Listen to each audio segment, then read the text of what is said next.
இயேசுவே உம்மை ஆராதிக்கின்றோம், எம் வாழ்வை உமக்கு அளிக்கின்றோம், உம்மை அன்பு செய்கின்றோம்.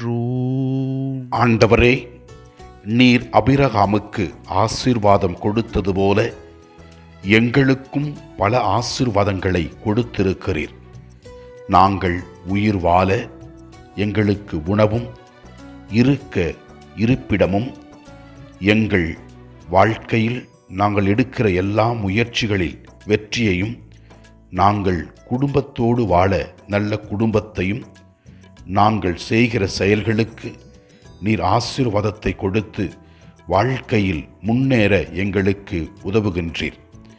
நீர் எங்களோடு இருந்து எங்கள் துன்பங்களிலும் வேதனைகளிலும் எங்களுக்கு ஆறுதல் கொடுத்து அந்த வேதனையிலிருந்தும் துன்பத்திலிருந்தும் நாங்கள் விடுதலையாக உதவி செய்கின்றீர். ஆண்டவரே இயேசுவே, இந்த நற்கருணை ஆராதனை வழியாக நீர் எவ்வளவோ அற்புதங்களை நாள்தோறும் செய்து கொண்டிருக்கிறேன். உம்மை பார்த்து ஜபிக்கின்ற மக்களுடைய உள்ளங்களில் இருக்கிற கவலைகள் வேதனைகள் எல்லாவற்றையும் நீர் தீர்க்கின்றீர்.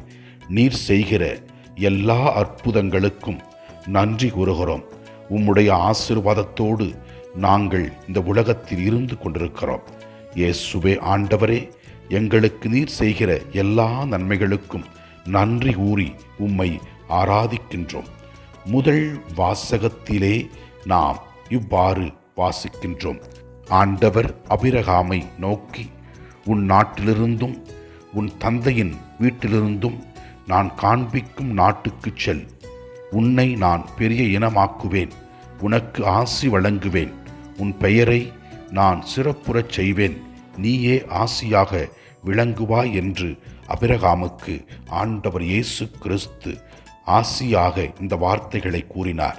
சொன்னபடியே ஆண்டவர் இயேசு கிறிஸ்து அபிரகாமை நிறைவாக ஆசீர்வதித்தார்.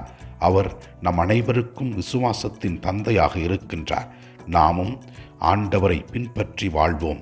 ஆண்டவர் நம்மையும் நம் குடும்பத்தையும் நிறைவாக ஆசீர்வதிப்பார். நற்செய்தி வாசகத்திலே நாம் இவ்வாறு வாசிக்கின்றோம். இயேசு தம் சீடரை நோக்கி, பிறர் குற்றவாளிகள் என தீர்ப்பளிக்காதீர்கள், அப்போது தான் நீங்களும் தீர்ப்புக்கு உள்ளாக மாட்டீர்கள். நீங்கள் அளிக்கும் தீர்ப்பையே நீங்களும் பெறுவீர்கள். நீங்கள் எந்த அளவையால் அளப்பீர்களோ அதே அளவையால் உங்களுக்கும் அளக்கப்படும் என்று ஆண்டவர் இயேசு கிறிஸ்து கூறுகின்றார். நாம் எவ்வாறு இந்த உலகத்தில் மற்றவர்களை தீர்ப்பிடாமல் வாழ வேண்டும் என்பதை தெளிவுபடுத்துகின்றார். இயேசு ஆண்டவருடைய அருள் வாக்கை நாம் பின்பற்றி, கிறிஸ்துவை பின்பற்றி நாம் நல்வாழ்க்கை வாழ்வோம். அப்போது இறைவன் நம் நல்வாழ்க்கையை கண்டு நமக்கு நிறைவான ஆசீர்வாதத்தை கொடுப்பார். ஆண்டவரே இயேசுவே, எங்களையும் நாங்கள் செய்கிற செயல்களையும் நீர் ஆசீர்வதியும். எங்கள் குடும்பத்தில் உள்ள ஒவ்வொருவரையும் ஆசீர்வதியும். நீர் எங்களோடு இருந்து எங்களை வழிநடத்தி அருளும். விபத்திலிருந்தும் ஆபத்திலிருந்தும் எங்களை காத்தருளும். ஆண்டவரை நோக்கி நமக்காகவும் நம்மோடு இருப்பவர்களுக்காகவும் ஜெபிப்போம். எல்லாம் வல்ல இறைவன் தந்தை, மகன், தூய ஆவியார் நம் ஒவ்வொருவரையும் ஆசீர்வதிப்பாராக. இயேசுவுக்கு புகழ். மரியே வாழ்க. ஆமென்.